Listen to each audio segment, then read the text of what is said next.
Soldat Clément, au cas où on n'a aucune expérience professionnelle, que doit-on mettre dans un CV? Bon, ce qu'il faut comprendre, c'est que vous ne pouvez pas chercher du travail si vous n'avez aucune compétence.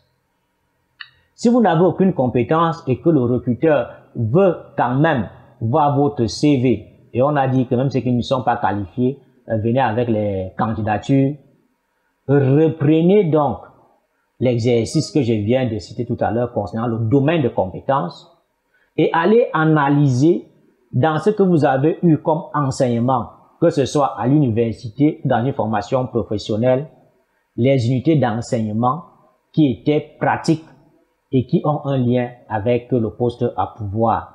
Enrichissez davantage ce paragraphe sur le domaine des compétences.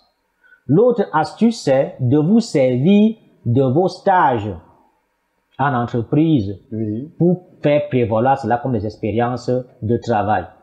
Donc, ceux qui font par exemple des formations professionnelles, il est clair que vous ne pouvez pas sortir du cursus sans être allé en stage. Même si cela n'a pas été une expérience de travail dans le sens d'un emploi rémunéré, il est quand même clair que vous étiez en entreprise. Alors, reprenez ces stages-là à votre compte et présentez-les comme des expériences de travail.